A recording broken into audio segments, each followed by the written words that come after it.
Good morning and welcome back to Margin. This morning we're going to talk about how does your savings score within your financial snapshot. So let's jump right into it.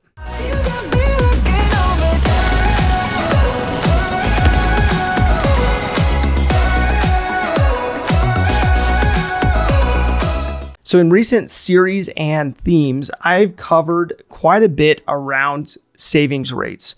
And with that, I wanted to pull up the most recent report when it came to the Federal Reserve of St. Louis, who found that in January that savings rates increased to 20.5%.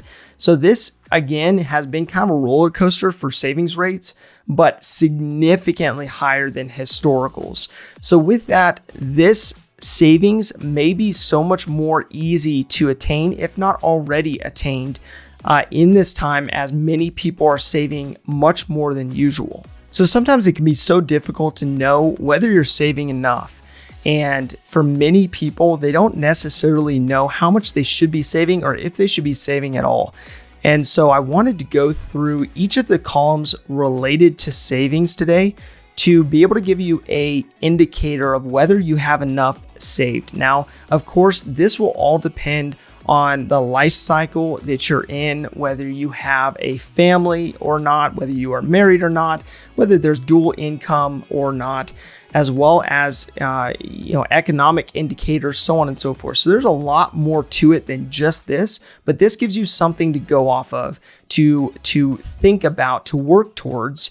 And so jumping into these columns, so the excellent column would mean that you have saved at least 2 to 6 months of living expenses, and that is separated from your operating account. So this would mean that you have a budget that's built up, that you know the expenses within that budget that it would take to maintain the same quality of life, the same standard of living for a single month, and that you have multiplied that by at least 2 months, if not all the way up to 6 months or more. And this gives you the ability to have a cushion in the event of any kind of life event like a furlough, layoff, or something unforeseen. So this meaning that somebody operating with a monthly operating cost of, let's say, $3,800 would be looking to save at least 2 to 6 times that. So $7,400 all the way up to $22,800, if not more, in a separate account that's out of sight, out of mind, that's not commingled with your operating account in the event of some kind of unforeseen events. So the very good column would come down to having at least $3,500 or 1 month's living expense in a savings account separated from your operating expense. I would take the greater of the two and make sure that's set aside. Now, especially with historically Americans being in a place where they cannot typically cover a $1,000 expense without going into debt, you want to have some buffer in there in the event of a major repair on a vehicle or needing to replace an appliance. This would allow you to have a little bit of breathing room above and beyond some expense like that, so that you're not completely depleting your savings. So the good column would mean that you have a savings rate of $1,000 set aside in a savings account separated from your operating account, and this would cover expenses that you wouldn't have to go into debt for. This gives you a little bit of breathing room, ensuring that that when those emergencies come up that are at that amount or below, that you can cover them without going into debt. So the fair column would come down to having $500 in a savings account or more separated from your operating account to cover small expenses like a set of tires. So this is not typically enough when it comes to a rainy day fund for most people and their lifestyles, but it's a good start to be able to build upon. So the poor column would come down to having $500 or less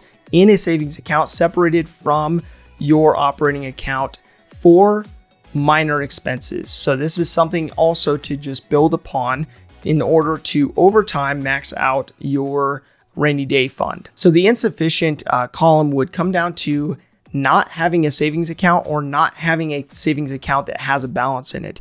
So this means that you're susceptible to going into debt if you had an emergency arise. So no matter what the level of savings that you have, you want to make sure that you are doing your best to curb inflation, that you are trying to put it in a place that is low risk, however, is doing its best to beat inflation, to make sure that that money over time is not just dwindling, because that is something that is not going to be an investment vehicle for you. It's going to be more of protecting the ground that you have built thus far. So you're going to be protecting against threats when it comes to job loss, or it comes to a furlough or some unexpected life event. So my call to action comes down to figuring out which level of savings you're currently at and being able to evaluate that from a standpoint of where you want to be. So right now, of course, you're only focusing on where you're currently at so you can get an accurate evaluation,